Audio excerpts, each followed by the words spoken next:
and this is our plan of attack. Banks have become an essential threat to our democracy.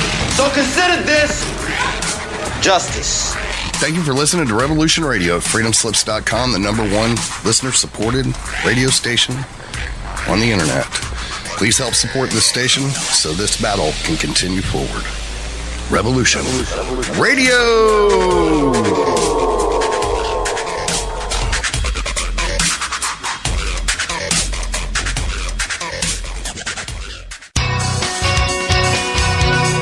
Thank you for listening to Revolution Radio at freedomslips.com. Any commercial advertising you may hear in this program is of the sole discretion and benefit of the host of whose program you are listening to. Revolution Radio does not endorse any commercial products, nor does it accept monetary compensation for on-air advertising of commercial products, nor will it ever. We are and shall remain 100% listener supported. Any product advertising on this program are considered used at higher risk, and Revolution Radio shall not be held liable for any claims or damages received from any product advertised within this program. Revolution Radio, where information never sleeps.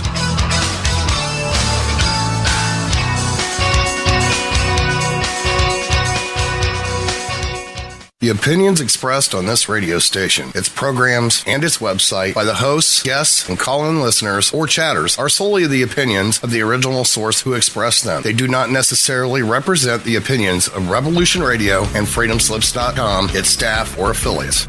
You're listening to Revolution Radio, freedomslips.com, 100% listener-supported radio, and now we return you to your host.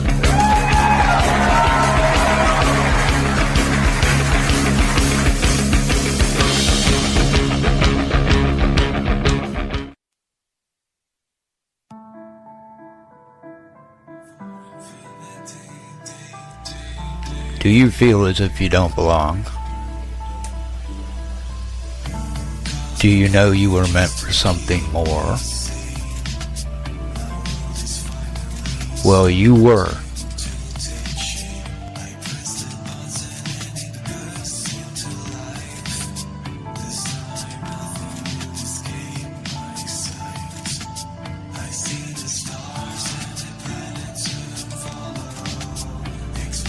Knowledge of who you are and where you really are from is within your reach.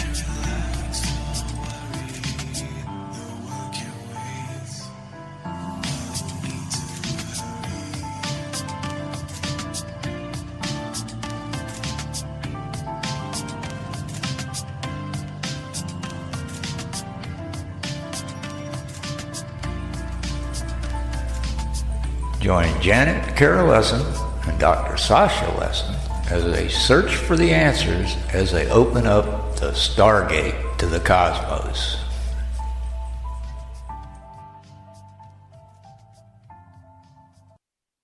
There we go. Finally live. Okay.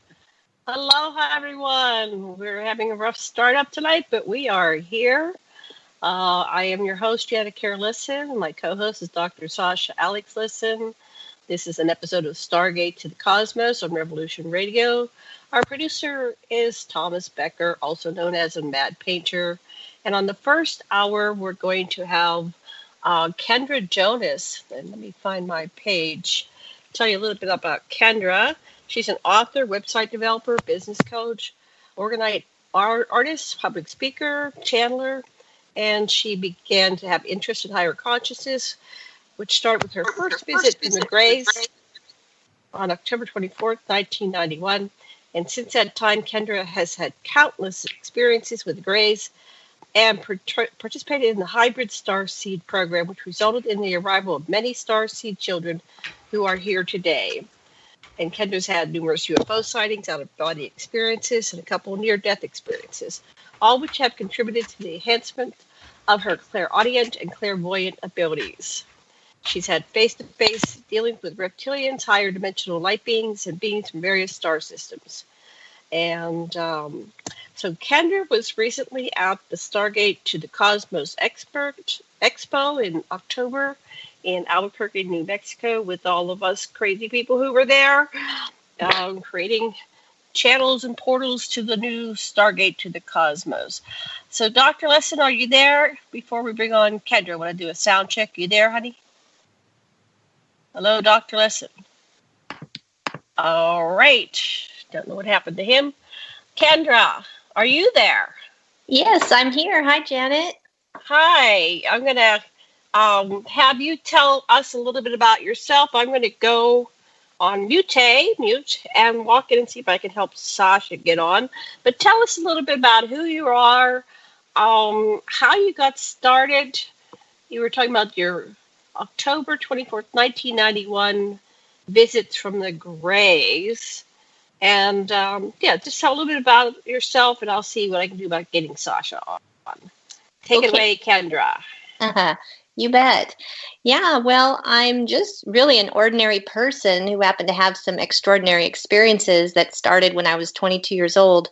So that was like my initiation into paranormal or ET activity, was that it basically found me. It wasn't like I was pursuing anything like this. I wasn't even a Star Trek fan or a science fiction fan or, anything like that. I was a girl going to college, and I was, trying to do the good thing and go to school and get a degree. And I was working also and paying my own way. So I was really busy, and I just didn't have time for something like this. But it just all started where I was woken up in the night, and this one being just walked up alongside the bed. And what I noticed initially was that I couldn't move, that I was paralyzed. And I'd never had sleep paralysis before or anything like that before. I could only move my eyes. And he just walked up to the side of the bed and actually walked kind of quickly. He was like, he moved differently than we do. He kind of flitted around and was very quick and said, "This will only take a moment. We just need a sample from you." And he said, "We." And yet he was the only being that was in the room. And I thought that was weird. He was also very little. He was like 3.5 feet tall, about the size of a 3 or 4-year-old child. And so I didn't feel threatened like an invader was in the bedroom because of the size. It was just a very strange experience to see somebody that was talking to me telepathically who was that short. So, this was in 1991.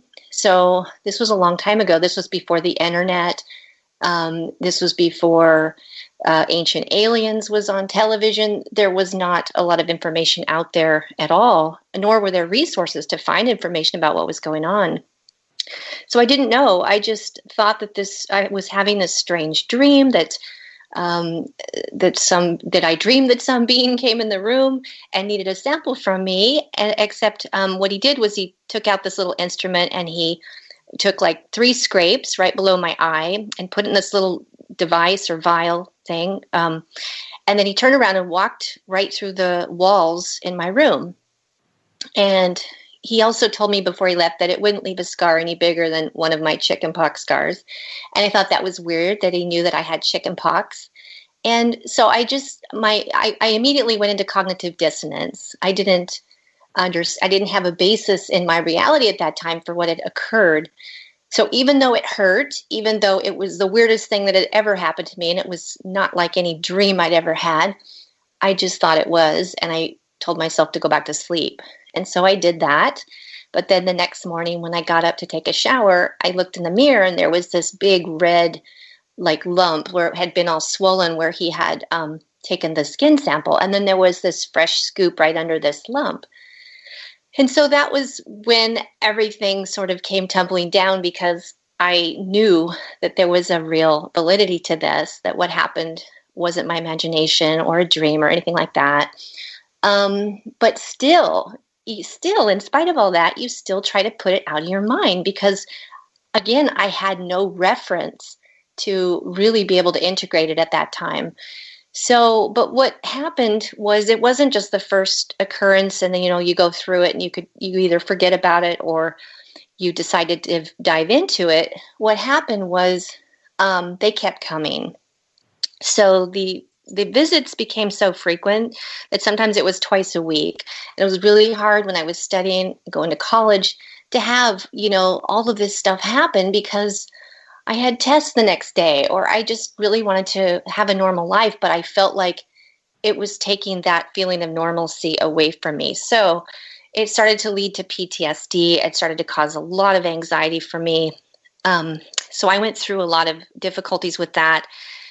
I would try to research, this stuff at the library at the university, and there was nothing even about UFOs at my university at that time. There was nothing out there.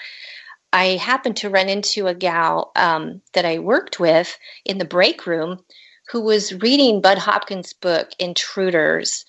And so I happened to notice the cover of that book while she was in the break room reading it.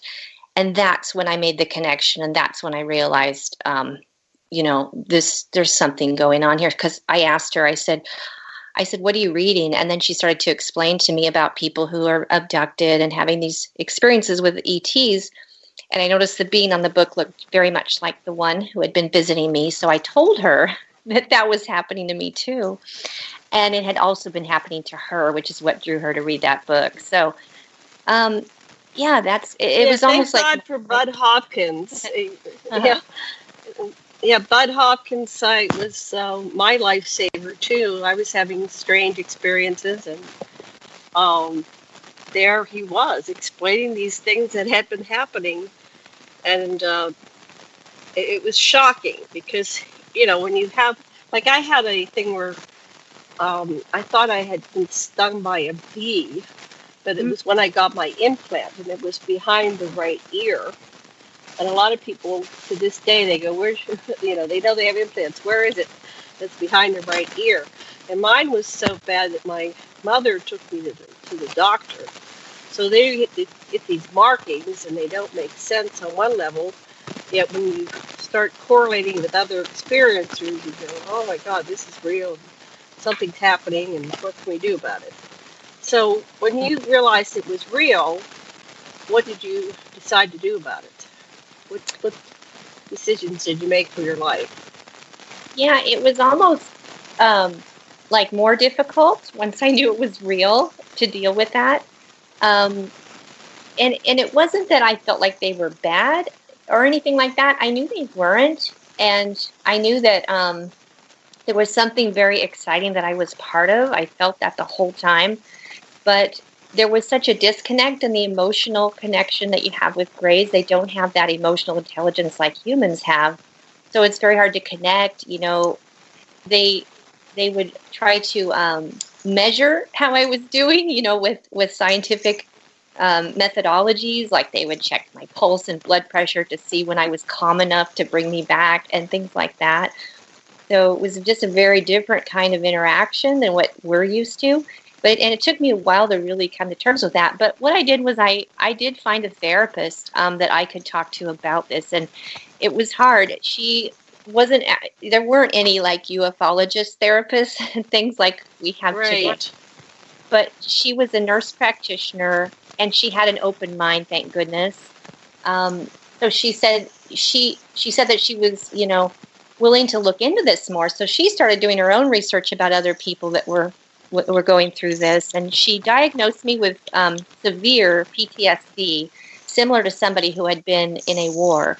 And she kept wondering, before I told her what was happening, she said, were you in the military? Were you in a war? Why, because I had such severe symptoms.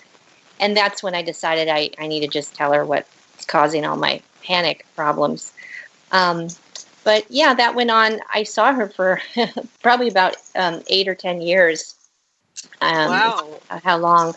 Yeah, because the grays were in my life. It went on for about 15 years.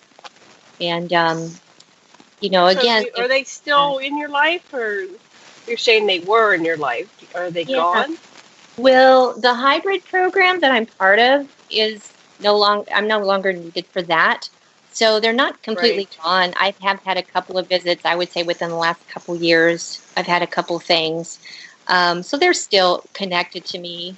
And the reason that they were so prominent in my life is because the hybrid program, I was not only helping them with the hybrid program with off-planet beings. So there were children that I was part of, that I mean, I myself am a hybrid, but also my children and the children off planet are hybrids with them. So they do follow family lines, and I know that my father also had some experiences with them as well. Okay, let's stop there for a moment and deconstruct that a little bit. So you're saying that you're a hybrid.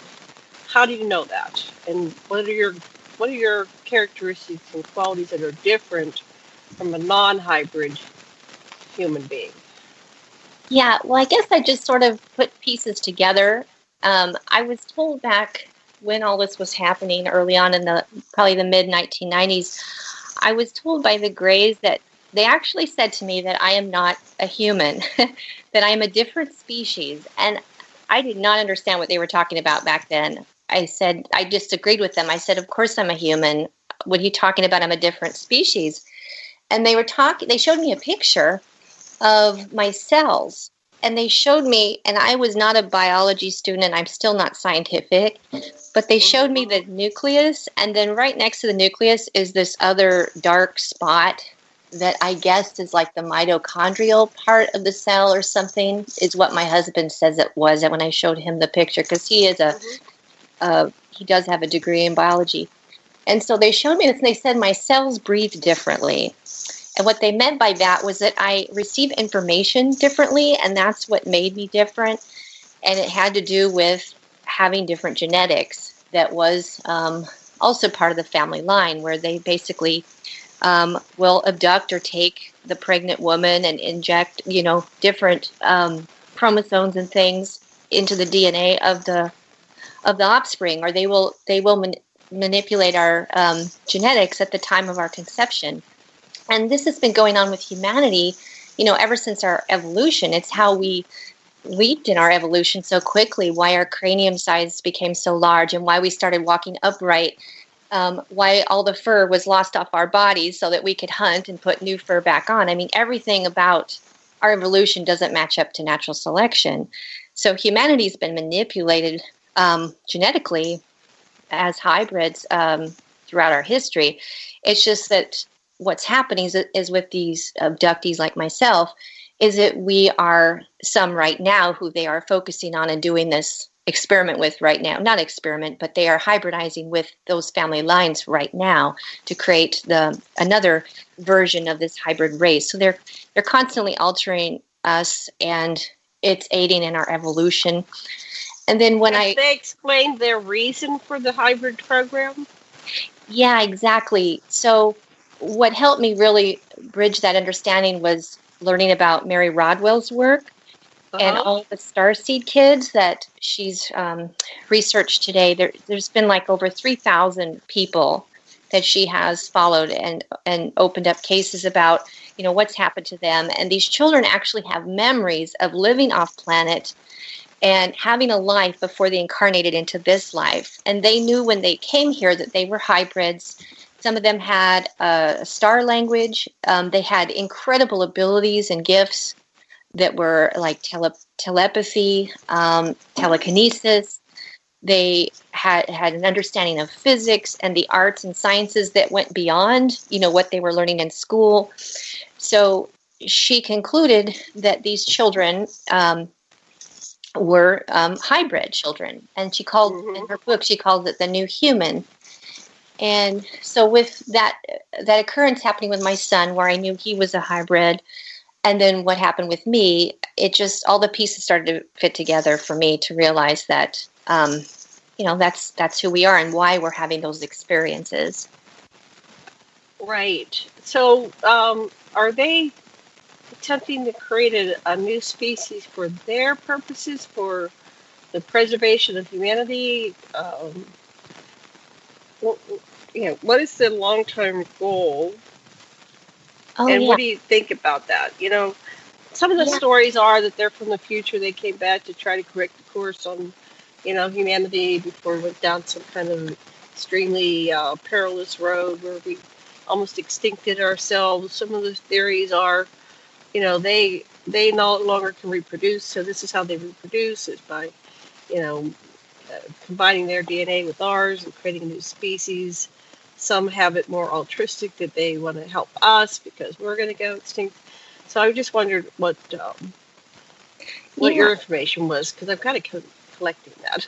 Everybody's theories. Yeah. Yeah. Well, they don't see us exclusively like a physical being. They understand the reincarnational aspects of the soul, and how they see it, and what they are facilitating in is our ability to continue to come back here and incarnate and grow.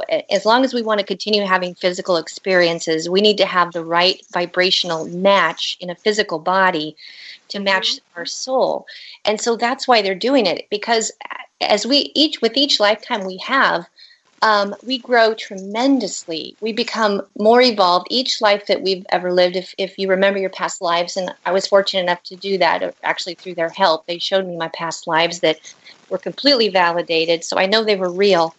And each life was better, and I learned so much more. And there were lives where I ended up killing people, and other lives where I was a slave, and didn't understand the laws of the universe and how interconnected we are. And so it takes lives to really figure that out.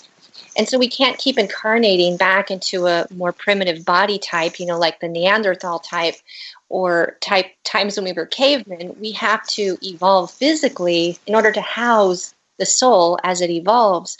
And so these hybrid kids, like with my son, he lived off planet with the Greys until he was 8 years old. And I had visits with him while they were visiting me.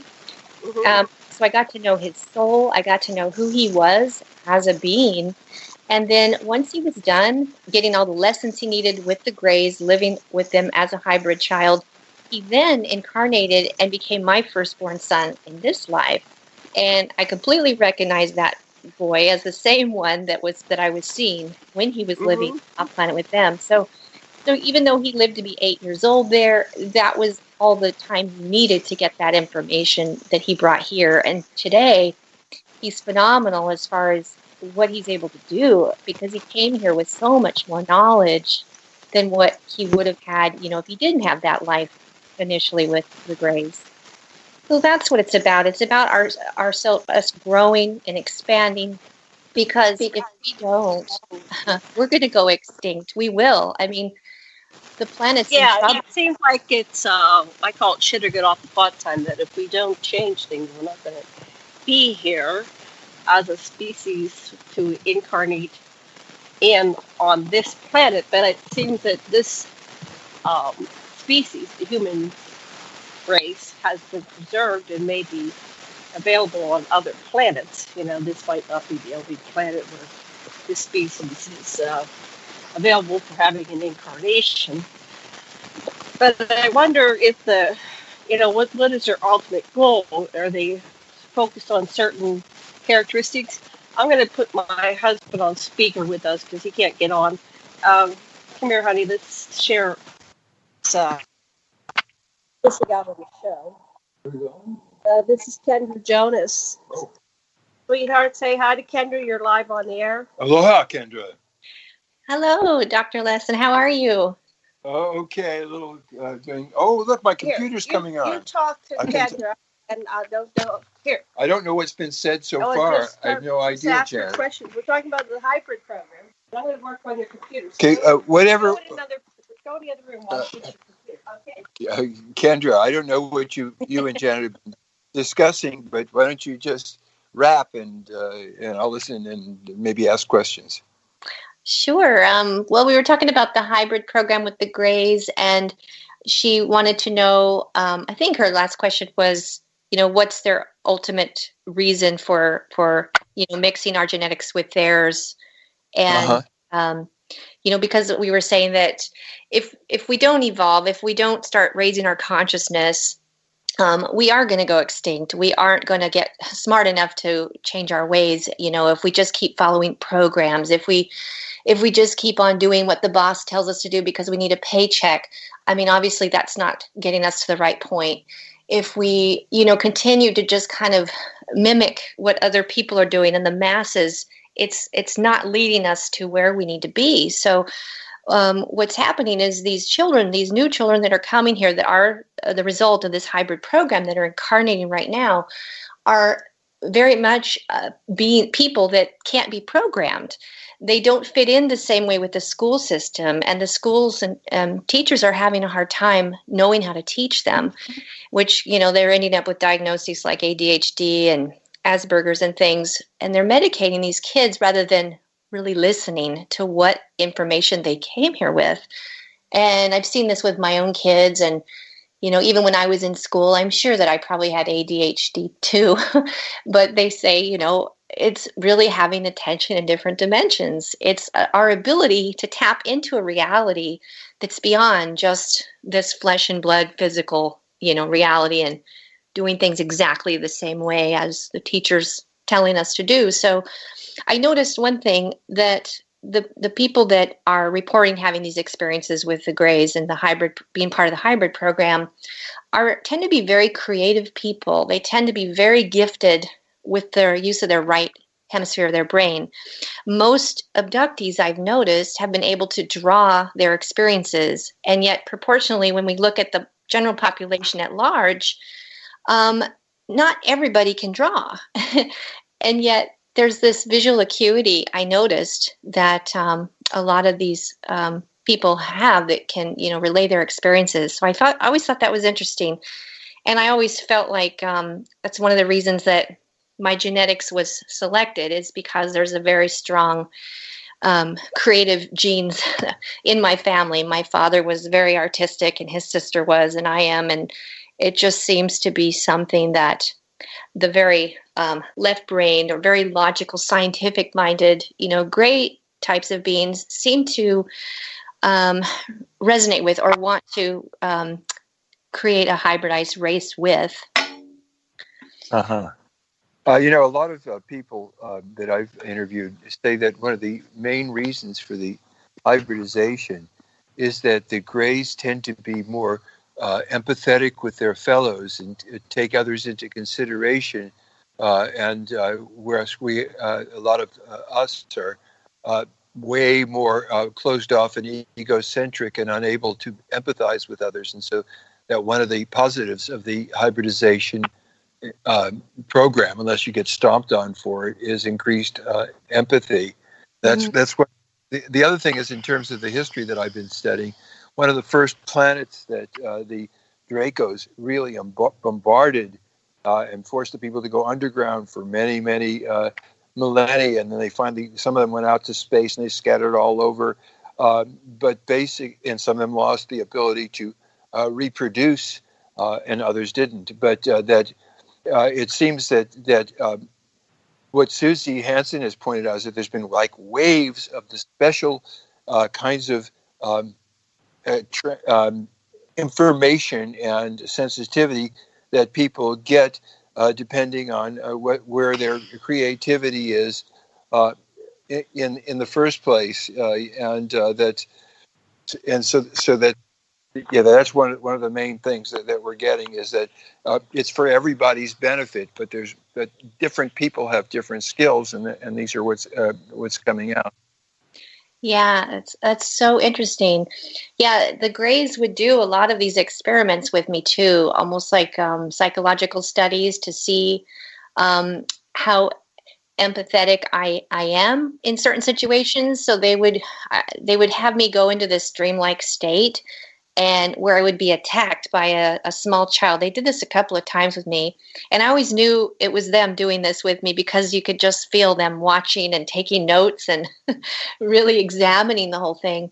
And they would have this small child, going after me with a knife or whatever drama they would create, to see at what point would I attack back, because it was a child after all. And how strong was my motherly nurturing instincts versus, self-preservation and protection. And they were very interested in that, and what drives human emotion, and, at what point do we, surrender our fear and deal with things compassionately and lovingly and take that stance. So they were very interested in that. And they were also very interested about, the environment and the amount of pollution that was going into the air. And they would constantly measure that. And what did you do when the kid came at you with a knife? I'm trying to remember what I did. I know that I didn't I was given different options. Like, do you disarm the child? You can actually kill the child. They actually invited me to, kill the child if I needed to, that no one would know, and this kind of thing. And I believe I just, I know I didn't kill the child. I believe that I just, disarmed him and just dealt with it that way is all, but wasn't harsh in any way. It was just, but it was scary. I remember being scared and feeling threatened, but it wasn't to the point where I would kill somebody. And I've always felt that way. I feel like, I believe in karma and all of that. And I've never been somebody that's been revengeful and spiteful and that kind of thing anyway. So. Yeah. About the ADAH, it really should be that the children that are the ones that should be teaching the uptight teachers instead of the Dean Adele, who is known as America's doctor, is one of these ADH kids, and he said, "You know what it is? We can multitask. We're really the superior." Yeah. Oh, I know. They're amazing, and that's why they have such high energy. Their brains are working faster. They're getting downloads and information and insights, and they just want to do all this stuff at once. And given the opportunity, it is amazing what these kids can do and what kinds of talents are coming through today. I just see a new intelligence coming through these kids that is beyond what we've ever seen before. Have you noticed that too? Oh, I noticed, especially after the school shooting in Florida. When the children took to the streets and filled up with a much bigger crowd than Trump ever had in Washington, and they just handled it. It was just like we did when we were trying to stop the Vietnam War. What a turnout! Oh, wow, that's so neat. That gave me goosebumps hearing what you just said.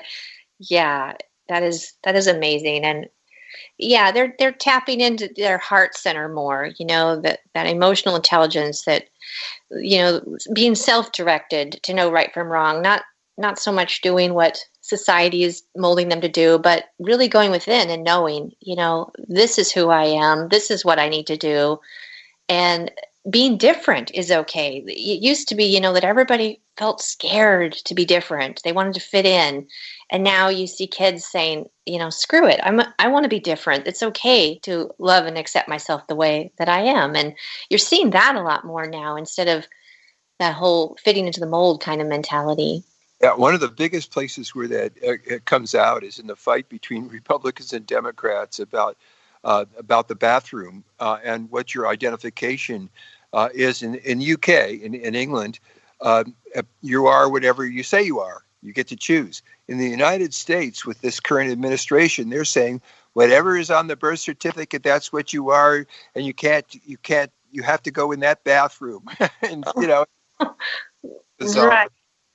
Yeah, isn't that the truth? It's really, the difference is just, standing up to old paradigms if they don't fit anymore, and which is stronger is the new paradigm and what we know based on our own wisdom and understanding of how the sacred time and the sacred universe works. Is that where our truth comes, or is it coming from these old, rules and laws and paradigms that have been taught to us and fed to us?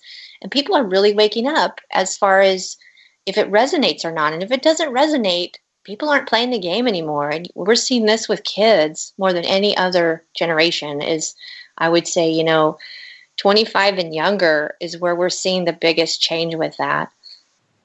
What's really different, and I'm really glad to see that the Florida thing is organization. As long as the institutions are running things individually by stopping to pay some effect.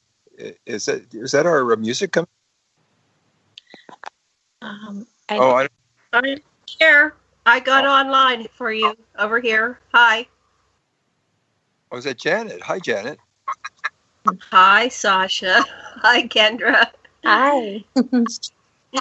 Hi. Yeah, I finally got your computer to work. What do you do when the institutions are all controlled, and if basically not participating in the institutions will bring them down, but that's only if there's a sort of a massive and organized a cessation of supporting deleterious institutions. Yeah, you said, so what do? You said? Yeah, organize. What happens with individuals? How do they organize to do anything effectively? Now, I saw that happen in the D.C. March, but how do you keep it going? Yeah, well, thank goodness for social media and, texting, and people are connecting that way, and they're turning off the news and the mainstream media. That certainly isn't the tools that people are relying on anymore for connection. That's for sure. Yeah. So, yeah. What are we talking about right now? I missed a little bit because the hybrid, how wonderful they are, and what they can do to make the world better. Yeah, I see it as a positive thing, and once I got through my own personal, issues, and understanding that I'm not a victim, and that I'm really a participant in this, and then it gets you to ask the questions of why is this happening and what's it all for, but there was a kind of the dark night of the soul at first. I mean, it was scary. The fight or flight reptilian brain kicks in, and every time that you're taken or visited, it seems scary at that time. So it really kind of opens you up, though, to being able to use these same tools in everyday life. When you're having a challenge and you're going through other things, personal things, financial troubles or whatever, or when a marriage breaks up or whatever it is, it makes you stronger when you have to deal with that reptilian response, the brain. I call it the reptilian brain, where the fight or flight, because when the ETs were visiting, I mean, they don't really sit and have a conversation and pull up a chair and give you a cup of tea and give you a hug, and it's not like that. This is you wait for that. Come on, let's have a cup of tea. Nice. Just so but nobody would want. Kendra, what I found out after a while is they kind of do that. Once you get over your initial fight or flight, and it takes years sometimes. Whitley Strieber describes that in his books, how he eventually became comfortable. It's like they want us to show up and learn how to meet them. Mm-hmm. And then we're able to meet them as equals and on equal par. So now, and I don't know what I actually did to make this happen, probably just over time I got more and more relaxed, but now they do, invite me to come to different meetings, and I'm on these board meetings, council meetings. They're asking my opinion. They're taking my suggestions.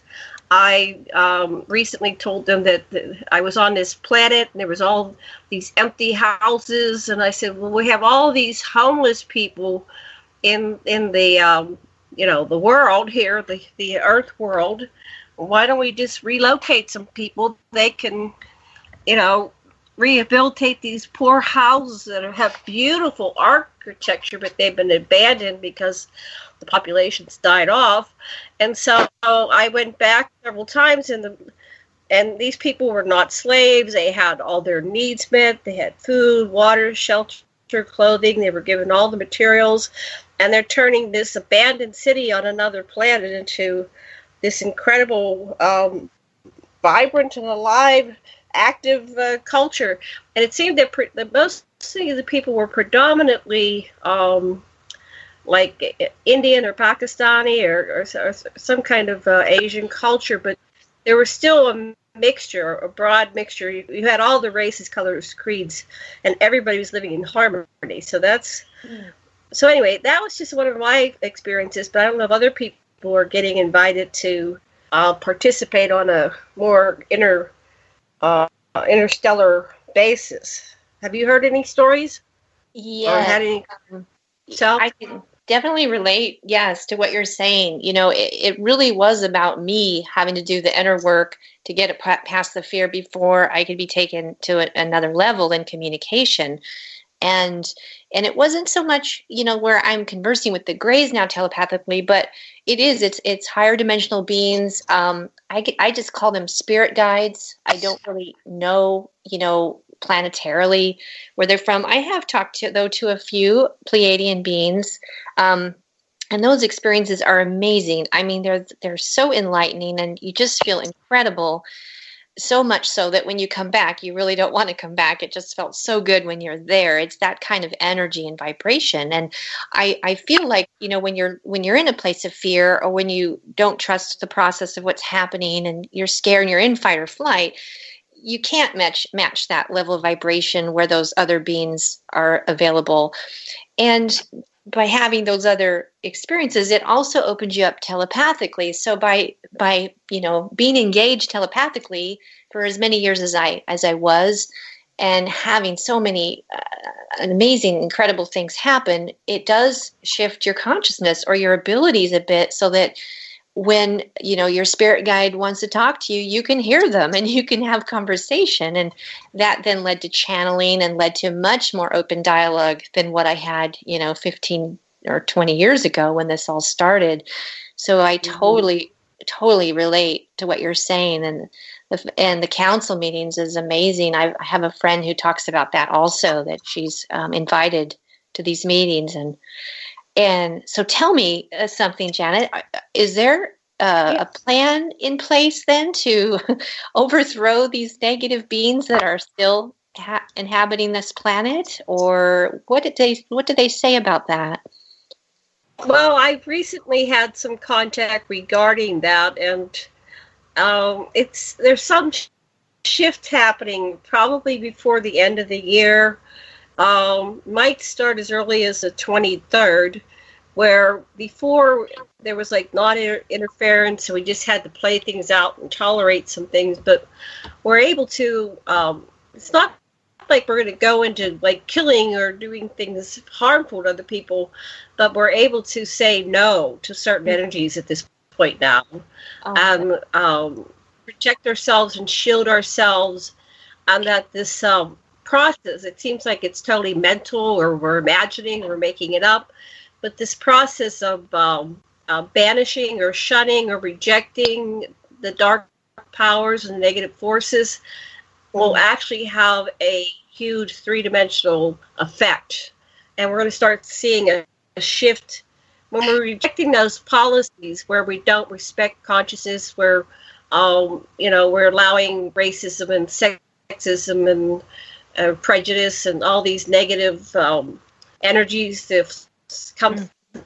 That's going to go away, and all we have to do is reject it personally. And the personal is actually the global, is actually the galactic. It's going to operate on all levels.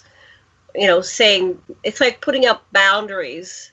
Mm-hmm. I no longer will go in that direction. I'm not even going to allow myself to go there mentally or spiritually or psychically. I'm going to correct my own course and go into love.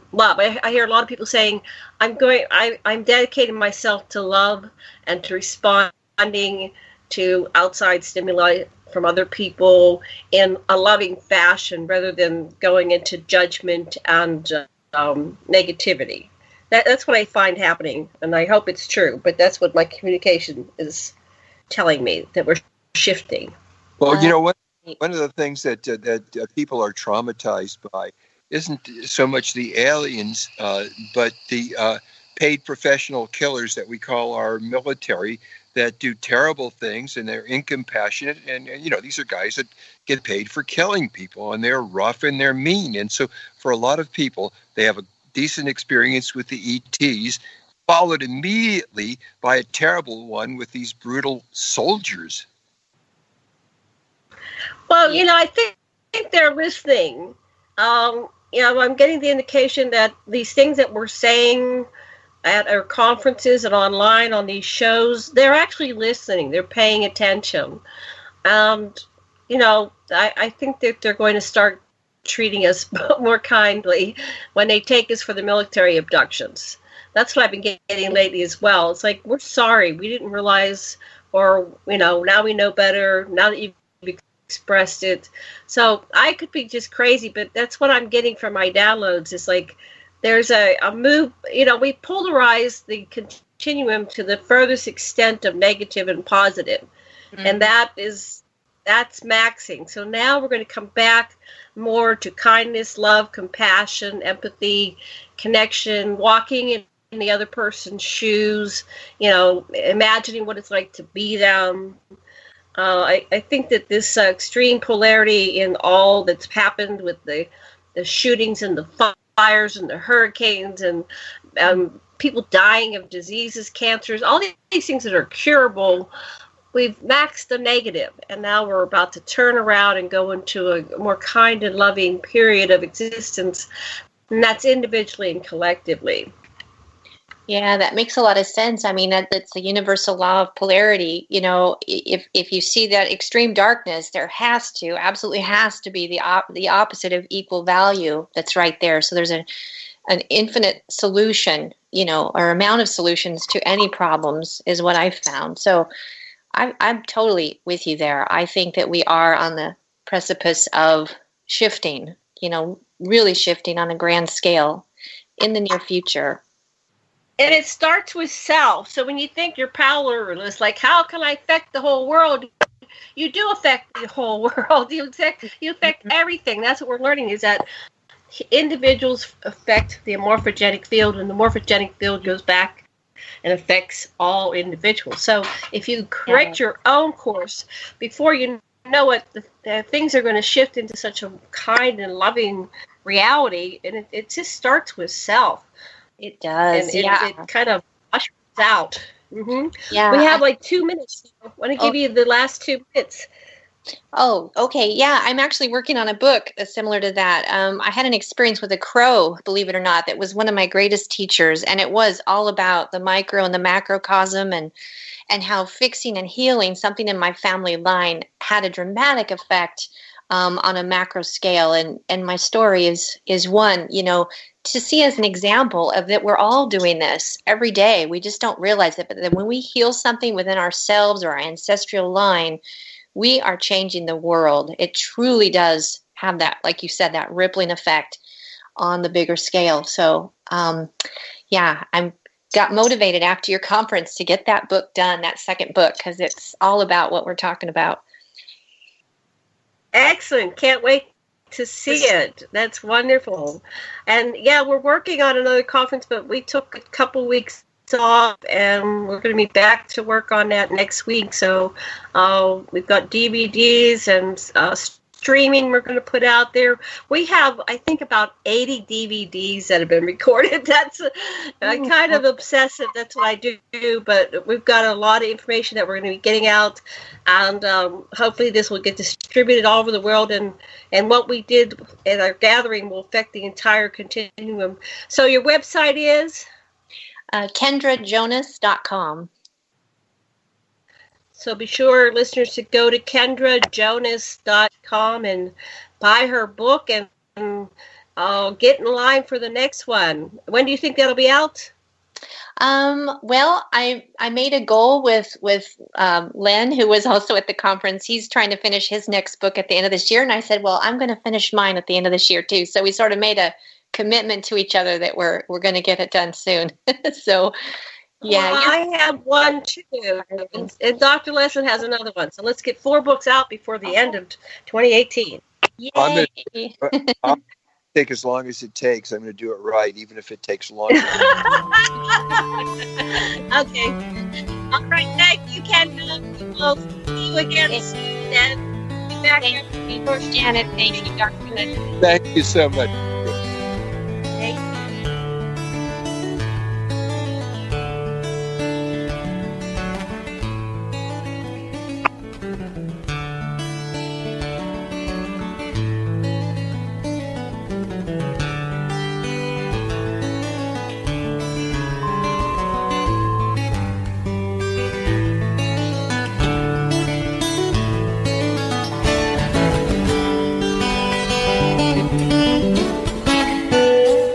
Revolution Radio at freedomslips.com, and we'll be right back after this message.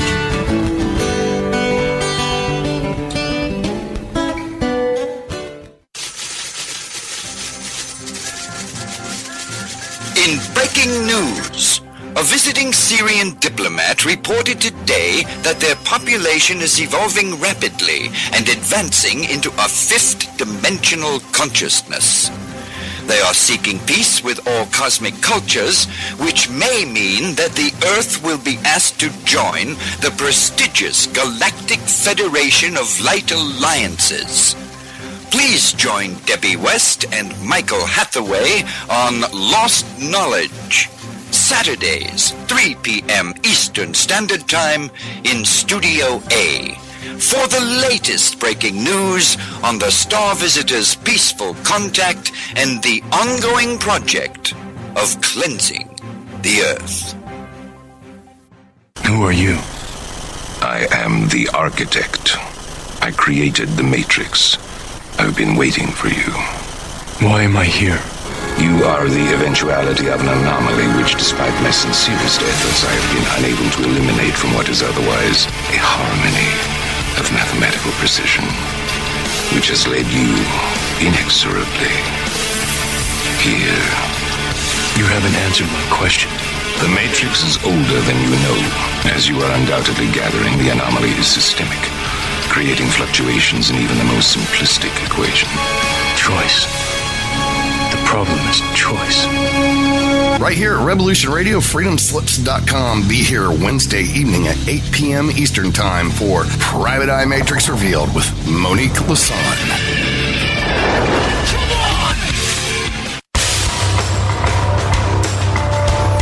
Hello, my name is Mr. Rowe.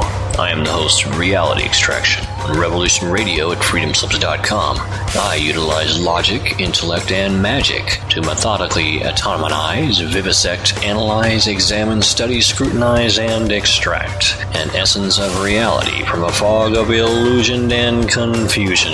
You can find me on Studio B every Thursday at 1700 hours Pacific Time. That's 8 p.m. Eastern. No topic taboo, no subject too strange. I strive to take a neutral standpoint during the dissection of the topic at hand. That's Reality Extraction with Mr. Rowe on Revolution Radio.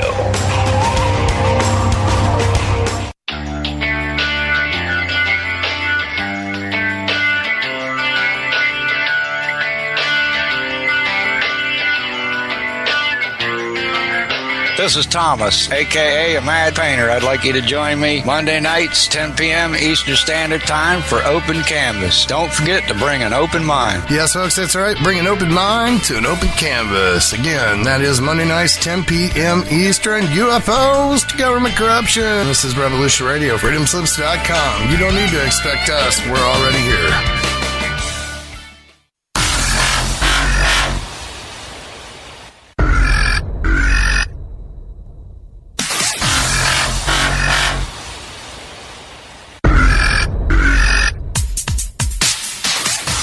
Thanks for tuning in to Revolution Radio. Here at Revolution Radio, we are listener-sponsored and commercial-free, but there still are bills to pay.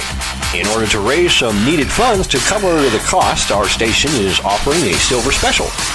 In the continental United States for a $60 donation, or in Alaska, Hawaii, or Canada for a $70 donation, we will send you an uncirculated 2018 1-ounce pure silver eagle. The $70 donation, the extra 10 is to cover shipping, by the way, outside of the continental United States. When making the donation, you must put Silver Eagle promo in the notes on the donation. And thank you for tuning in to Revolution Radio at revolution.radio and freedomslips.com. Without you, there is no us. Revolution Radio, where information never sleeps.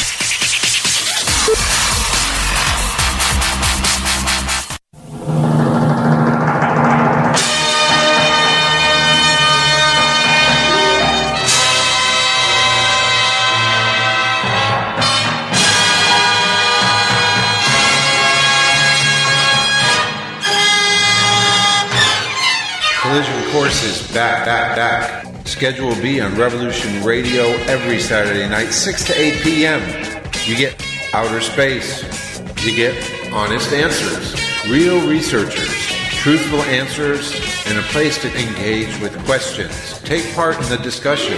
Revolution Radio on freedomslips.com hosts Collision Course every Saturday from 6 to 8 p.m. Eastern, 5 p.m. to 7 p.m. Central. 4 p.m. to 6 p.m. Mountain Time, and 3 p.m. to 5 p.m. Pacific Time.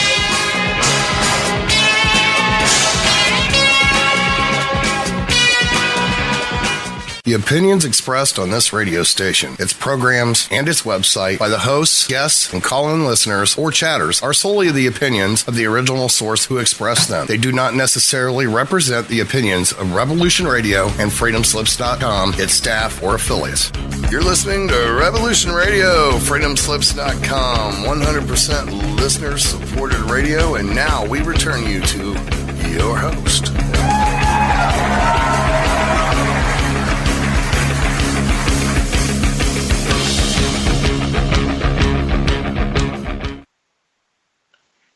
Aloha and welcome back to Stargate to the Cosmos on Revolution Radio at revolution.radio.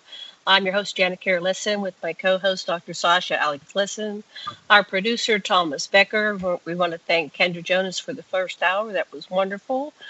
We're coming up on the second hour with Dr. Louis Turi. But before we get back to our show, I'd like to remind everybody to please go over to that donation button on revolution.radio and make your donation this week. And we want to thank you very much for your donation. And Mad Painter, do you have our stats on how much we've earned thus far? Yes, ma'am. We got 1,294, and we need 2,600. So we're not quite halfway, and we're not quite halfway through the month. So that sounds good. We're right on track.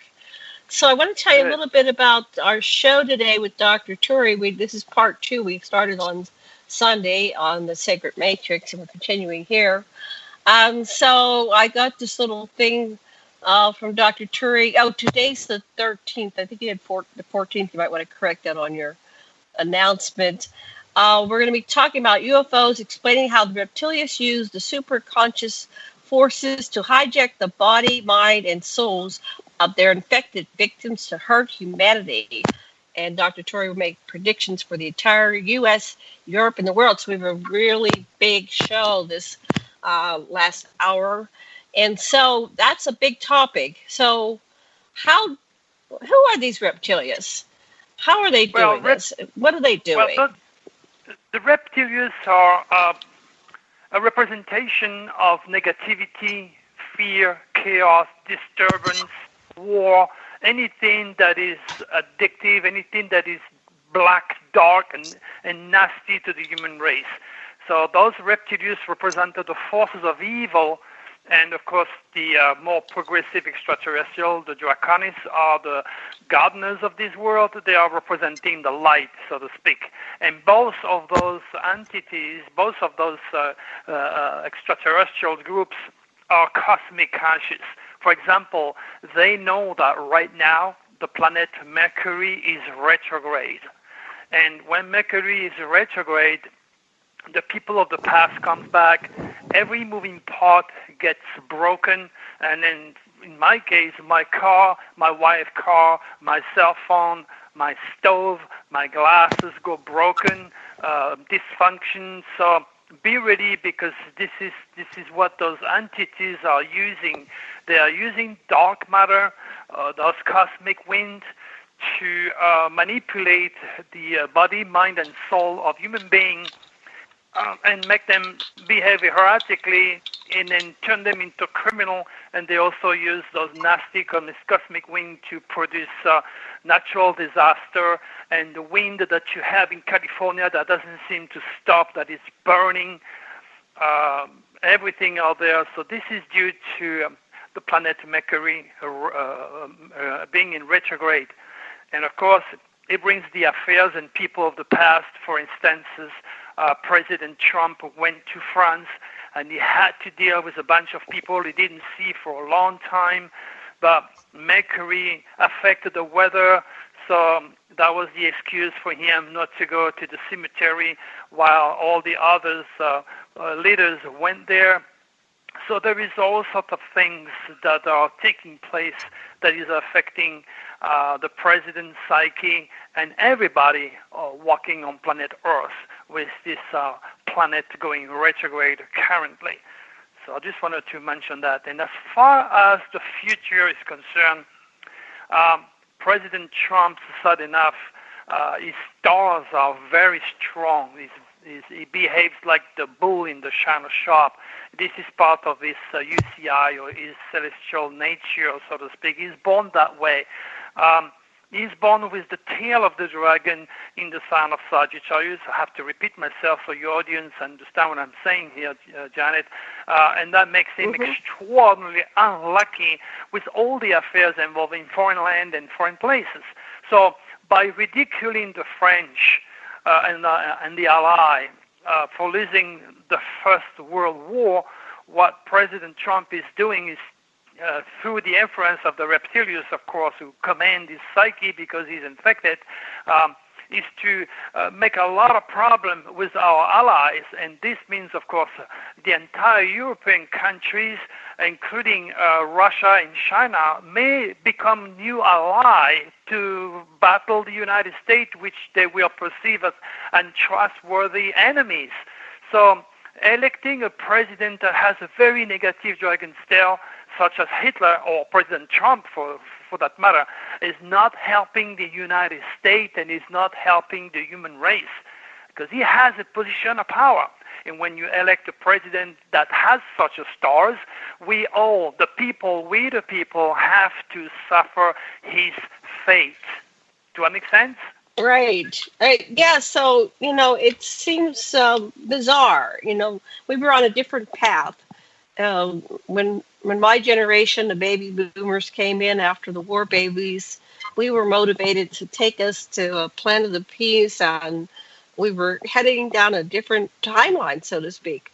And suddenly it feels to me, it feels to me actually that our timeline has been hijacked and we're in some kind of alternative reality. And,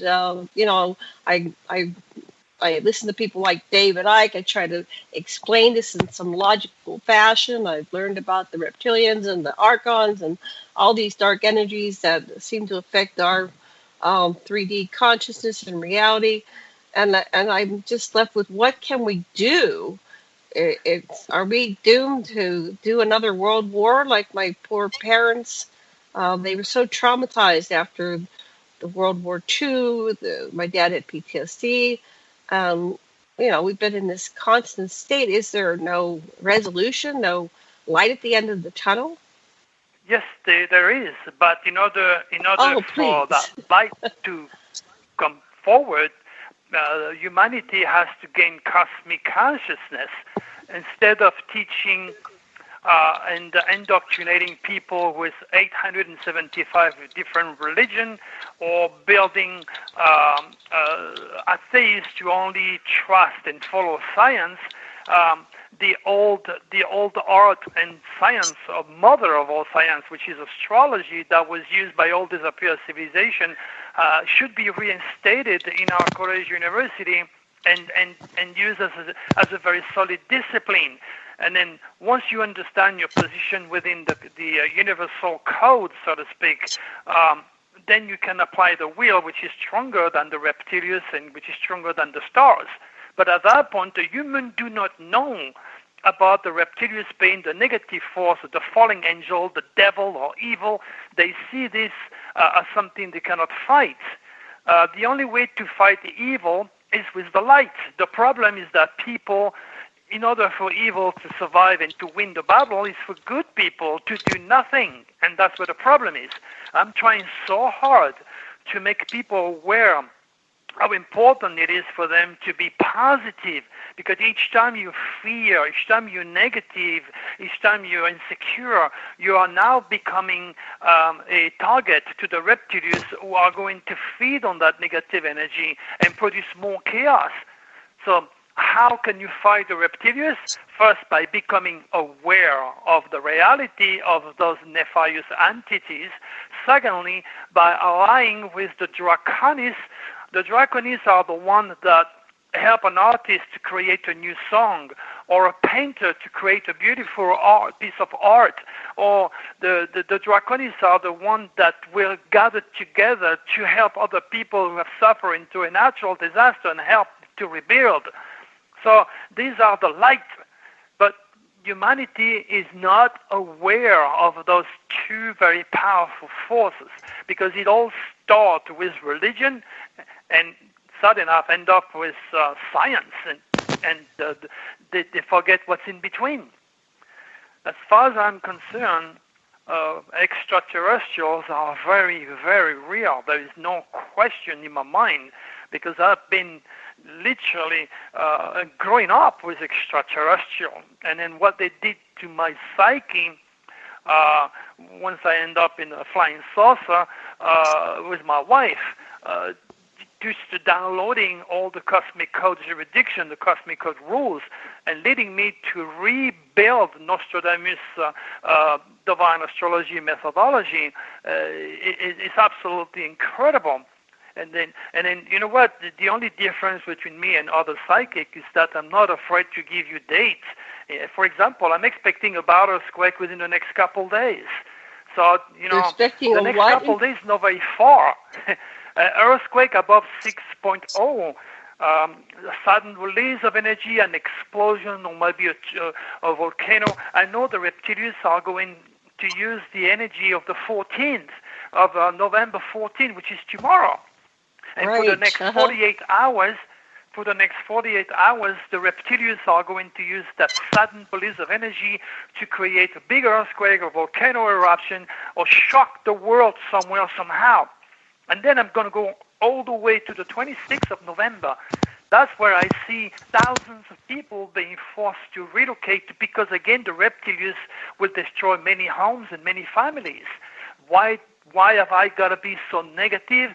Because people tend to hear me when I am negative, because I'm using the negative flux.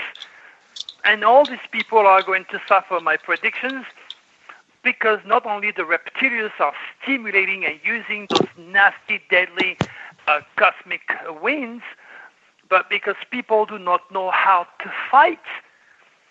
They just sit back, relax, and let their fear paralyze them instead of sending positive thought. I mean, if you take a magnet right now, it's going to point to north.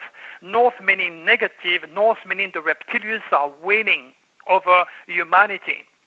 We only have maybe 10 to 15 years, Janet, maximum to turn around.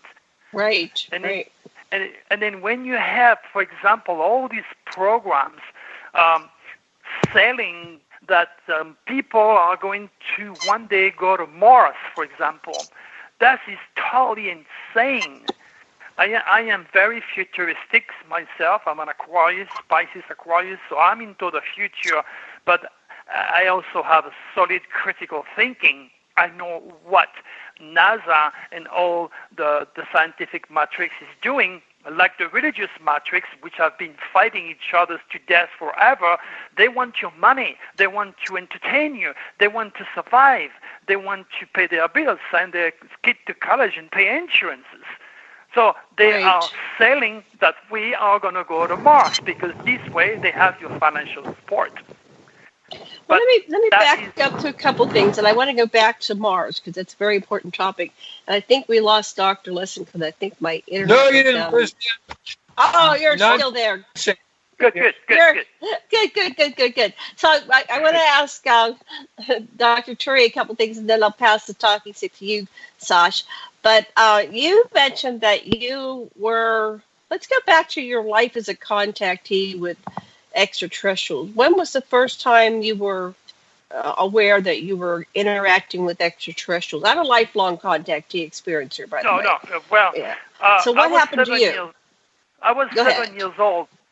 7 years old, and I was punished. I was in the attic, away from my brothers and sisters, and that's the first time I saw the Gray. What happened? I was screaming my head off, and everybody thought in the neighborhood that I was going crazy, because in 1956, 57, we didn't have any TV, we didn't have any bathroom, we didn't have any current water, we didn't have a radio. Nobody was there to tell me that I was dealing with extraterrestrials.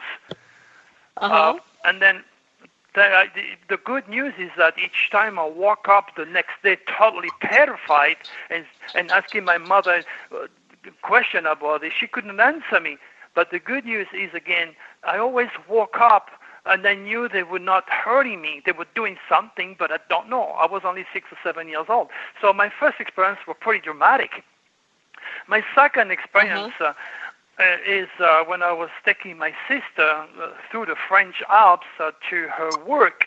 Cut the story short, it's 4:30 in the morning. I don't know where I am. I'm totally falling asleep, and I don't want to kill my sister and I.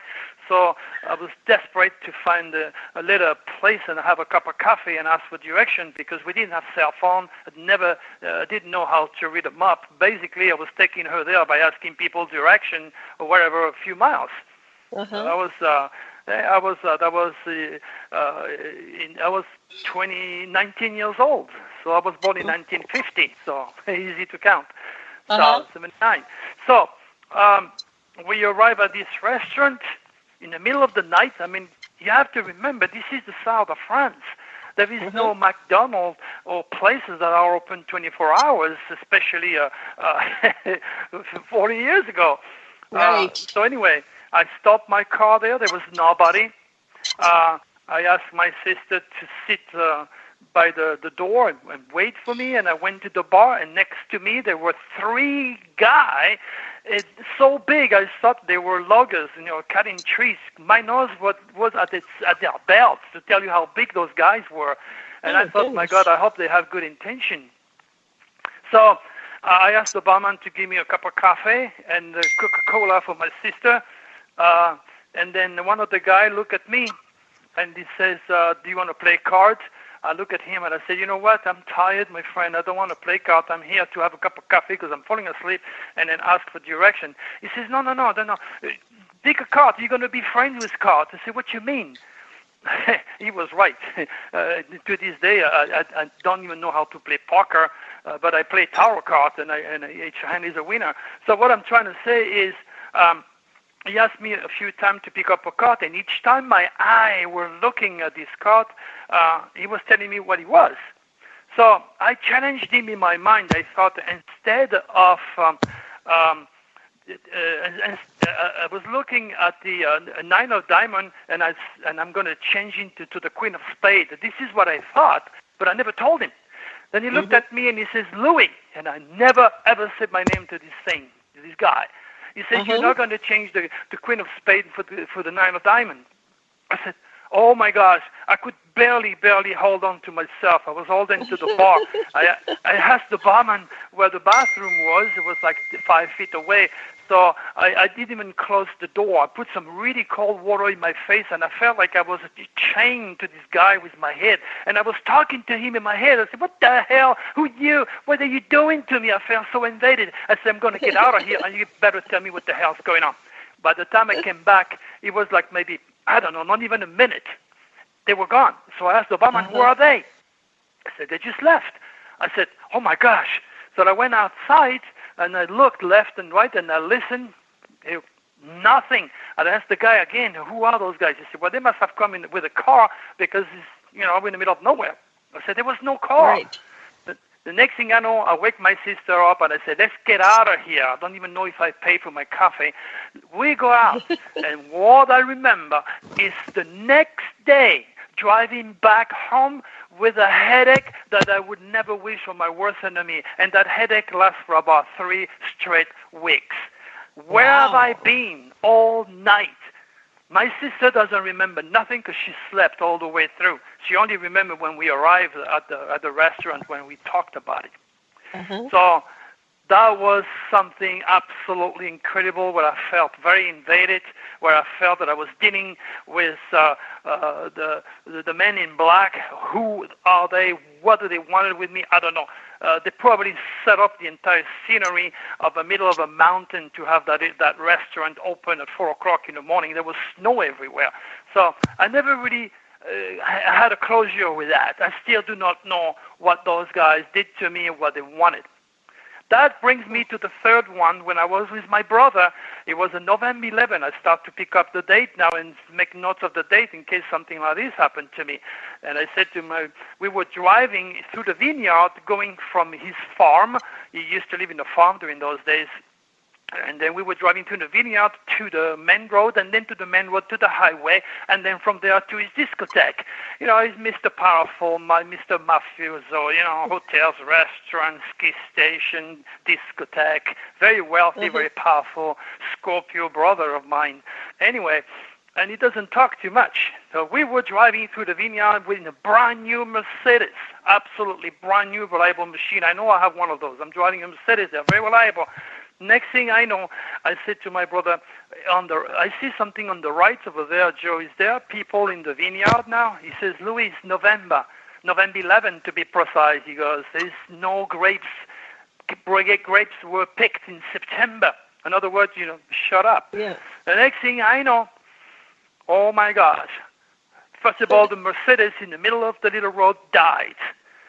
And him and I, we had our nose stick against the windshield, and we were looking up, and it was not a helicopter, because a helicopter makes like a flop, flop, flop, flop noise. I know because, again, I fly helicopters. I took some course in flying in California, so I know I can discern what a helicopter noise is with the blades. So I said to my brother, I'm going to go outside and look at it. He grabbed me by the arm. He said, are you crazy? So the big mafioso guy who was, you know, literally shitting his pants, excuse my French. Yes. Yes. I went outside and I look up, and I couldn't see nothing but bright lights. And then that's where I knew those things are very intelligent. They turned the lights off, but I didn't know what it was. So it took me a while for my eyes to adapt to the darkness, and then here it was. About 30 to 35 feet above the brand new stolen Mercedes in the middle of the vineyard, there goes the huge flying saucer above the car. I was screaming every single bad French words I knew. I was banging the hood of my brother's car, asking him to go out and to look at it. Of course, he did not. And I was looking at these things above my head. Since then, it's unbelievable how someone can be touched by such a reality and then be 100% sure, without doubt, that this was a flying saucer and it is all very real. Literally, I know what was going to be next to me. So after a while, they turned the lights on again. The entire car, the entire area were under kind of a pinkish, brownish, goldish light.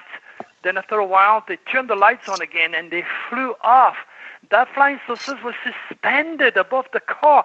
That thing was making like a humming noise, and I was 30 feet under it, and I was not cooked. People say when you go into a flying saucer, you're going to get some microwave or something like that. I was perfectly fine. I was no burn or anything.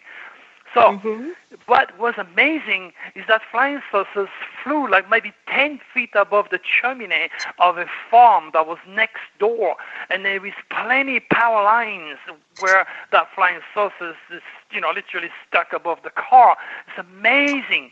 Such a big metallic thing can fly so easily and avoid every freaking obstacle that you might have. So that is...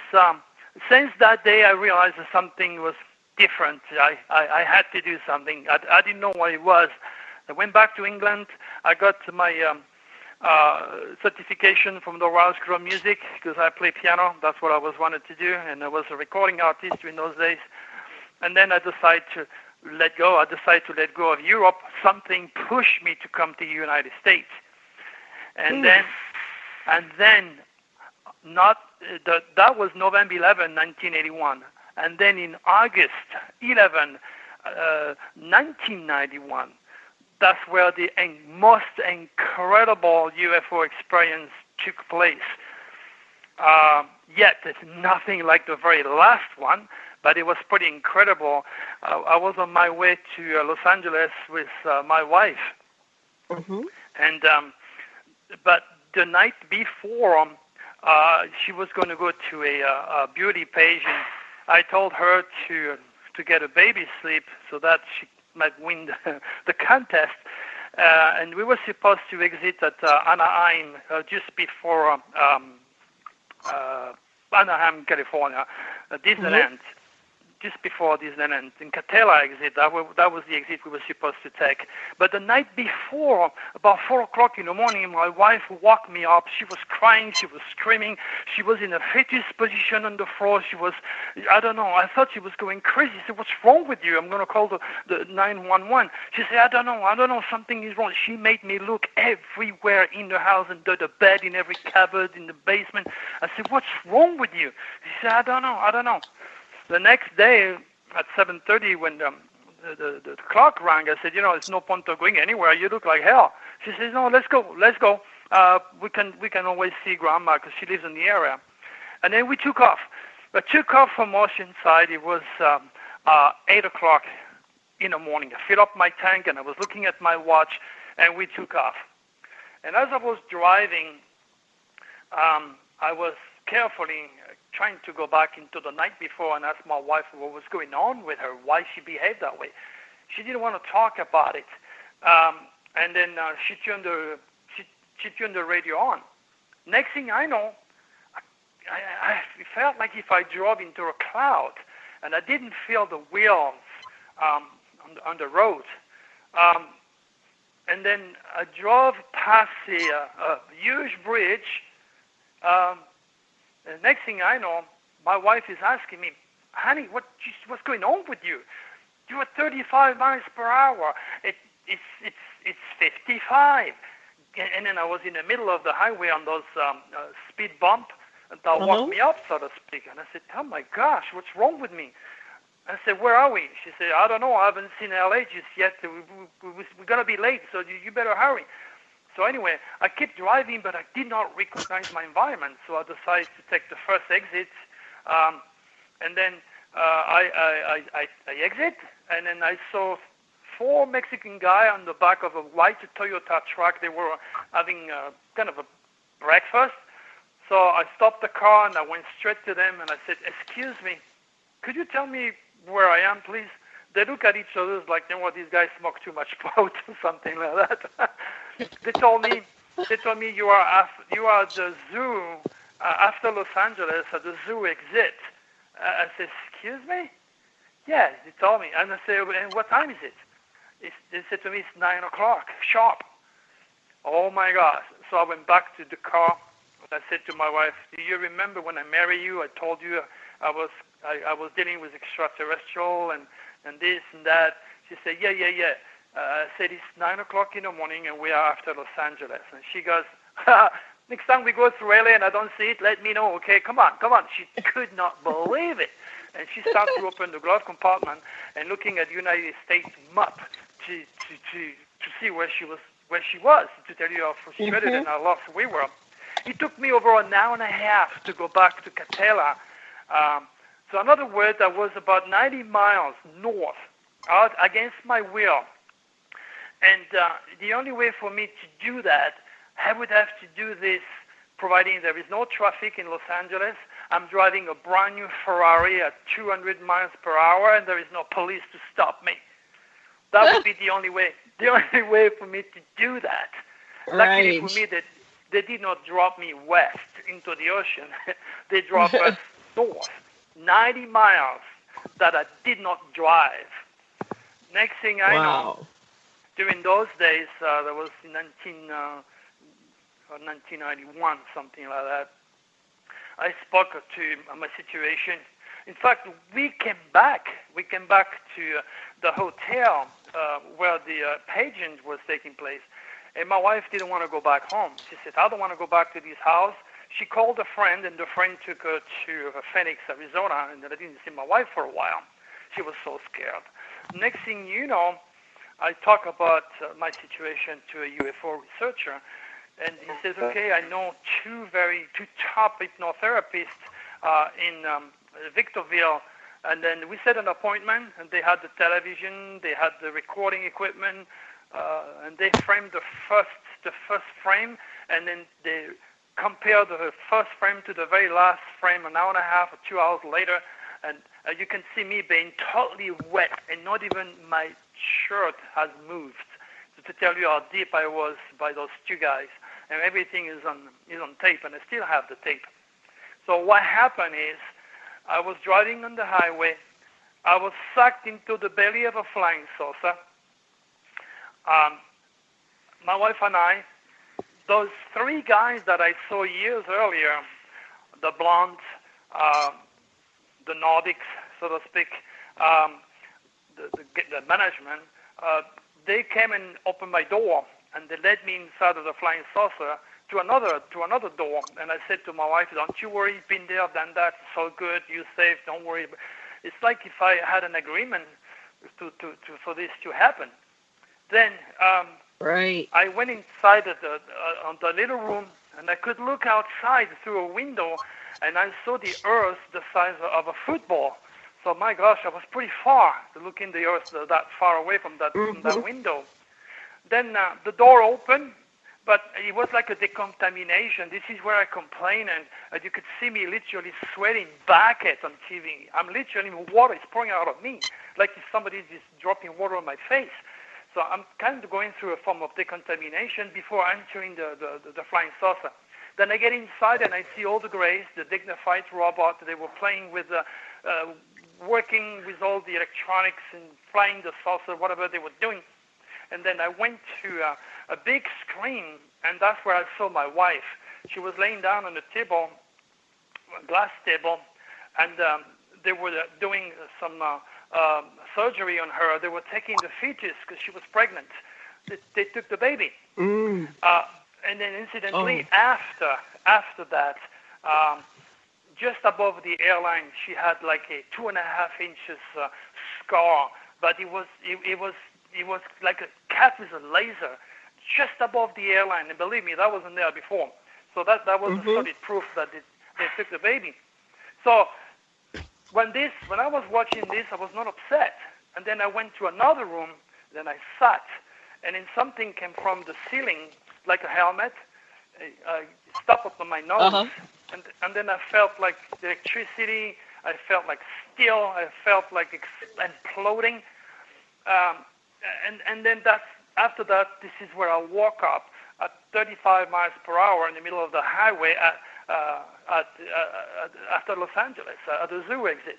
Great. So that's wow. And after that, I went back to my home by myself because my wife was not with me, and I couldn't help myself. I drew all sorts of symbols of astrology, and I could not stop studying Nostradamus' work.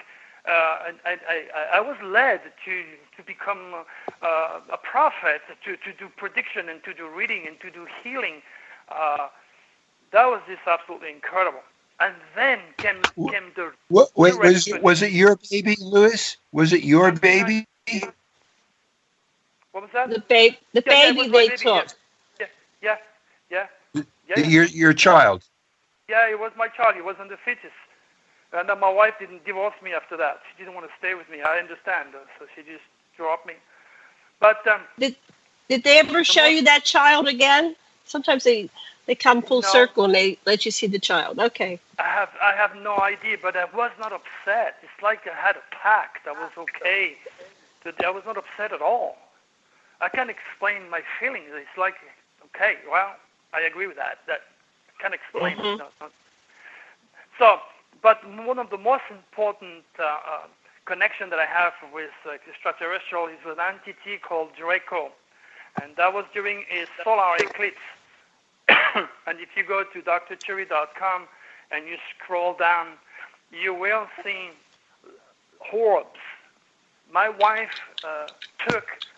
my new wife took like 4 or 5 pictures, and I said, "What are you doing?" She was going click, click, click, click. She never behaved that way. She always takes pictures one at a time. She couldn't help herself. She just started to shoot a bunch of pictures. She goes, "I don't know." And the next thing when we developed those pictures, oh my God. You can see those orbs coming straight to me, getting closer and closer, then entering my third eye, and then exiting from my heart. And you want to see those. You could see those pictures on drturi.com. If you scroll down, you will see I'm it. going to pull that up and look at those. Yeah. And since that day, I have been channeling this benevolent extraterrestrial called Draco, and he literally works with me by loading me with information. And sad enough, I had a page on Facebook with over 10,000 people, and then one day I tried to go back in there, and I could not post anymore on my own page. So the reptilians are doing all that they can to make sure I do not divulge anything about their agenda. The good news is that I am protected, and even Draco, the positive extraterrestrial, taught me how to produce talisman, and ingesting those talisman with specific protective cosmic wings. Those talisman can be used for health, to connect with extraterrestrial, to increase your magnetism, can be generated to attract wealth. It is different variation of those talisman. Again, it's all on my website where I explain all that. But ultimately, it is Draco which is pushing me to tell you the next couple of days you're going to have a big, sudden release of energy, a bad earthquake, or a sudden release of energy could be an earthquake above 6.0 that could lead into a tsunami, or maybe a volcano. Something very unusual is going to take place within the next 48 hours. That's what Draco is telling me. And he's also telling me to give you the date that I gave you earlier, the 26th, where thousands of people will be forced to relocate because another natural disaster. So he's pointing out things like this in my mind, and then I write it down, and I pass it on radio. I did the same when I was on George Noory in Coast to Coast 1 week before Katrina. And, I did the same with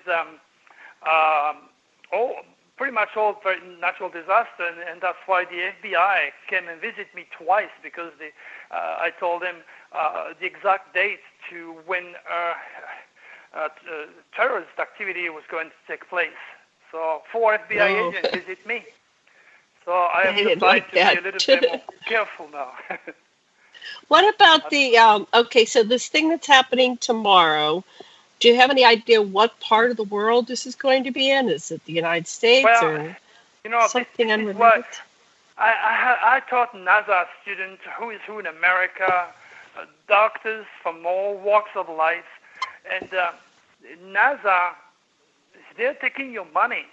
They're taking your money, but they do not want to work with me because they would rather be cut dead than to work with an astrologer. I mean, you can see it's a battle. They do not want. They want to ignore and ridicule astrology. So NASA, I send a certified mail, and then you have it on my website. If you click on prediction and earthquake, I send certified mail to the Seismologist Institute in Pasadena, to NASA, to the scientific community, giving very specific date for earthquake above 7.0. It was October the 6th and October the 9th. And then I have those emails, and you can read them. And then it's so well documented. And it happened on the exact day that I gave them.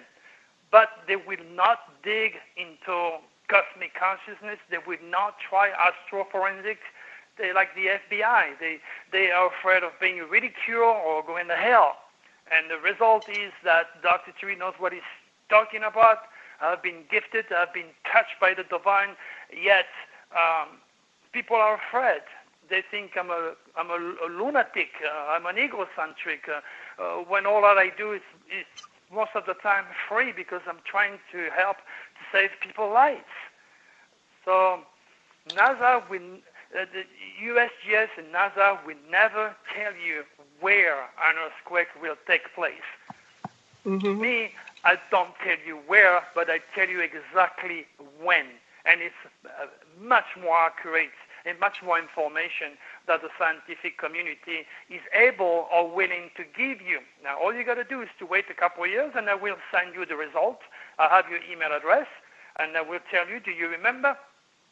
In fact, when I did my TV show with William Shatner, he says, Dr. Turi, I'm not going to put you on national TV unless your predictions are confirmed. I said, okay, so how do you want to do that? He says, well, I want you to send me 5 predictions in a sealed envelope to Canada. And then I'm going to sign the TV crew in your house on the date of the taping. They will open that letter, and with them you will check CNN. And if those predictions that you mentioned are taking place on the day that you said they would, in details, then the taping will take place. And I did. And all my predictions came to pass, and those guys was blown away. And then William Shatner gave the go to do the TV show. Excellent. That's great. So, you know, there's this big difference between imagination and divine information. You know, there's a lot of gifted people out there, believe me, a lot of them that have all sorts of gifts, healing, psychic abilities. Sad enough, the religious and the scientific community control all the media and they control all the information because they have tons of money. And then you have cults like Scientology, the Mormon, or Witness of Jehovah. Again, they are extraordinarily wealthy, but they've got nothing for humanity that is tangible, that can help their children to regenerate and to reinstate themselves in harmony with the cosmic code and God's universal laws. So, you know, we all have been made in the image of God. And then a lot of you listeners, that like it or not, they are gods in training on this dense physical world. That's why the future is the reincarnation of the thought. You know, I could simply ask you, just tell me, what was New York 300 years ago? What was France 1,000 years ago? What was the television or the computer you are using now, or the car you're driving? What was this 200 years ago? Nothing. But it came to be a reality because the creative thought process and the gift that God has given us as children of God to create our reality. And that makes us very responsible in producing that positive thinking process at all times to beat the forces of evil, the reptilius or the devil or the fallen angel or whatever Christians call Satan. Do that make sense?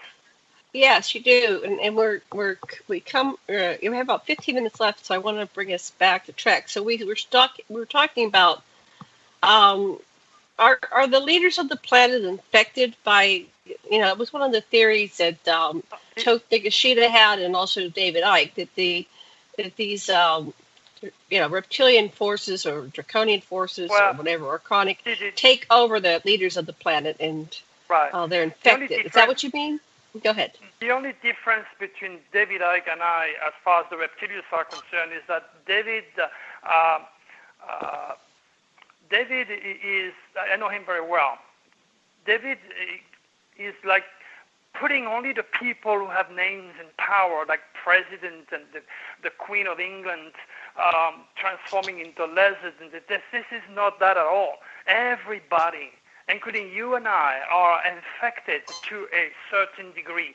If you take legal or illegal drugs, if you smoke pot, if you drink too much, if you are a religious fanatic and you generate fears, you are infected. So when you look at it, the infestation is progressive. If somebody starts to take too much drugs, starts by smoking pot, then he wants a bigger kick, a bigger fix, and they end up taking cocaine, for example. Now, the reptilians have led that soul to meet the people who, like him, vibrate at a very low level, a negative level, that provided the drugs and the opening for the person to degenerate so the reptilians can suck his fears, his energy, and become stronger and fulfill their own agenda. So when you look at it, the reptilians are not interested only with those who have names and power, kings and queens, like David said. He got it completely wrong. In fact, David himself is really infected because much of his speaking, much of his talks generate a lot of fear. And I'm trying myself not to be on the negative side. But as I said earlier, unless I tell you something negative, if I tell you you're going to have a brick hitting your head tomorrow, you're going to remember. Sad enough, there is a light, there is positive, there is the future, there is hopes, there is dreams, there is creativity, there is the draconis working with us. And if they were not there to build what is being destroyed every second of our life, we would have lost this battle against the reptilius a long time ago. This is not something that just happened. The reptilians have been battling to own this very precious piece of real estate, which we call the Earth, since forever. And they are battling. There is a battle going on in the heavens between those two forces, the white and dark, the good, the bad, evil and Satan, so to speak. And then every single human is, to a certain level, infected. As soon as you get upset, as soon as you get depressed, as soon as you get insecure, you are now giving food to the reptilians. And those who have money and power are much more positive than we are, mostly because they don't have to worry about their basic security, their rent, or their food. But they are easily infected because the intense demand that is put on top of them to be in Australia tomorrow, in Paris the next day, and in Japan the day after that. So they have signed a contract with other reptilians, greedy people that own their lives. And the only way for them to sleep when it's time for them to sleep is to take pills that help them to sleep. And the next thing you know, they have to take other pills to be on stage. And there goes all the famous people that we have lost, including Michael Jackson, Prince, and all those big famous guys that keep dying like there is no tomorrow. Right. So, do I make sense again? Yeah, you do. And we are running out of time. I wanted to give you time to give us some predictions for the entire U.S. and Europe and the world. Well, basically, the tail of the dragon had just moved into the sign of Capricorn, and this means every large corporation, all the people who have names and power, people who are in the government. I mean, it's already happening because the dragon has been void of course for a few months now. You can see with the situation, the political situation right now. That is Capricorn, the head of the devil, is in charge of this world. And Hitler was born with the tail of the dragon in Capricorn, which is the goat, or the symbol chosen by Christianity to represent the devil. So all the children that will be born for the next, say, 18 months will be rational, logical, born atheists, driven to become politicians, engineers, structuring power of Capricorn will work endlessly in their souls. These will have the tail of the dragon in Capricorn, and these produce somebody like Hitler who has misused the power and has misused the political front, exactly like Mr. Trump is doing, because Mr. Trump was in his past life an SS soldier working and obeying Hitler. It is very obvious when you look at this chart that he has a very strong, not only physical past life in Germany because of his leniency, his legacy, his DNA, but also from his previous past life. He has a fear and a disdain of anything that is not white. And the people that vibrate at its speed, who have fear of foreigners, fear of invasion, will sign up for his political aims, so to speak. So it bypassed the logic, what I'm talking about. This is why it's so very important that some of your listeners understand that somebody who reads, somebody who is curious, will understand the situation we are in right now. So just Google double Donald Trump for president and add Dr. Turing. Google that. And then you can read his idiosyncrasy. You can read his dragon, his moon sign, where he came from. And you can read that 2 or 3 years ago, I saw everything coming when I talk about the face of Hitler cursing the world for the next years to come, and talking about God will not be there to stop the fires. Everything that's transpiring today was predicted about 3 or 4 years ago. And again, the publishing process, the well-documented and dated publishing material make my prediction unarguable. But again, it is not an ego trip that I want to pass on. I just want to help people to understand how important it is to open up to God's cosmic divinity, because religion, as we know them today, are going to go. Nothing is meant to last. There's nothing, the future is the reincarnation of the thought, but life is a constant and endless process of changes. And those changes is what we need, because we only have 100 years, if we are lucky, to learn on hell. You're not going to go to hell. This is it. This is here. This is a school. So don't be afraid of ending up in flame forever, because you're already on hell in this dense physical world, in your own fear and being victimized and cursed by the reptilius and not being able to fight them because you don't want to know about it, because you're already afraid about it. And that's the worst thing that can happen to us all. How will the religions change? Say it again, I'm sorry. Religions. How will religion? You said religions will change. Religion will be becoming a thing of the past. Thing of the past. The only reason why I'm Christian is because I was born in France. But if I was born in the Middle East or in India, I would have a different religion. So you already geographically imposed a religion. Do I make sense again? Yes, I understand. That's the God spell, yes. Yeah, so God is universal. It's like astrology. You know, you can be a Muslim, a Christian, a Buddhist. You have a sun sign. You have a moon sign. You have a natal or a hidden dragon that dictates your fate. You have a Saturn location that dictates your karma and your fears. You have a Venus position that dictates the type of love you are able to give or receive. You have a Mercury position that describes your critical thinking and your aptitude for communication or writing. You have a Uranus position that depicts the weirdest things that will happen to you in life. If you have a strong Uranus, believe me, you're going to be a magnet for extraterrestrials, and you're not going to be, I don't have to convince you to take my course in astropsychology, because you're naturally meant to do that. People don't become doctors, attorneys, or scientists or religious fanatics just because. No, you are related to your family genetically only. You may look like your mom and your dad, and so are your kids. 150% related to them. But in the world of the spirit, they are all strangers to you. You will never think, behave, talk, who have the same faith as your mother, your sister, your dad, or your kids. And that's what God is all about, allowing you and cursing all of us to seek the answers He has enslaved everyone to look for, again, outside of conventional religion and science.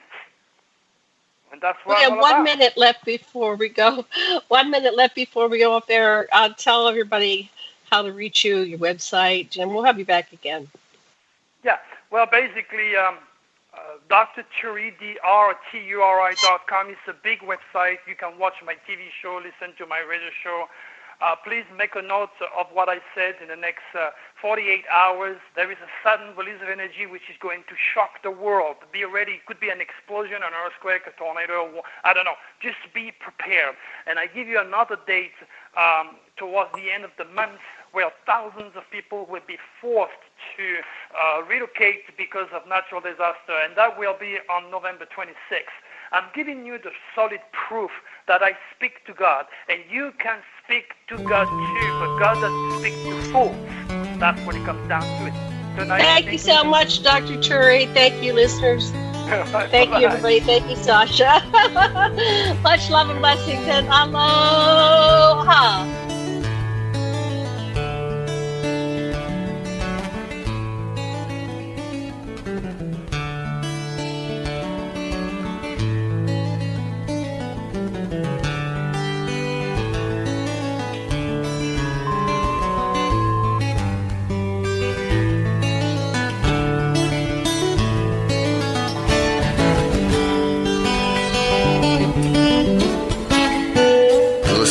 Revolution Radio at freedomslips.com, and we'll be right back after this message.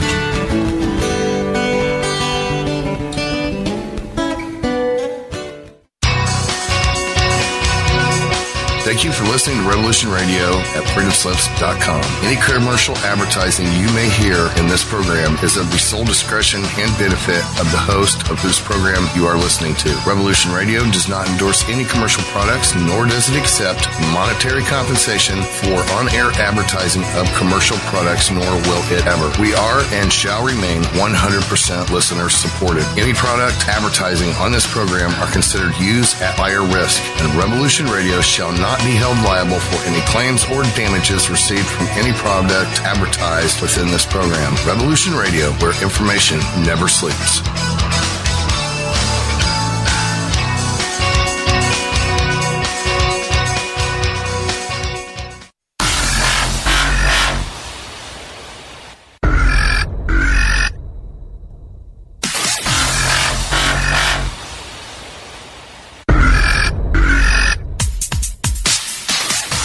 Thanks for tuning in to Revolution Radio. Here at Revolution Radio, we are listener-sponsored and commercial-free, but there still are bills to pay.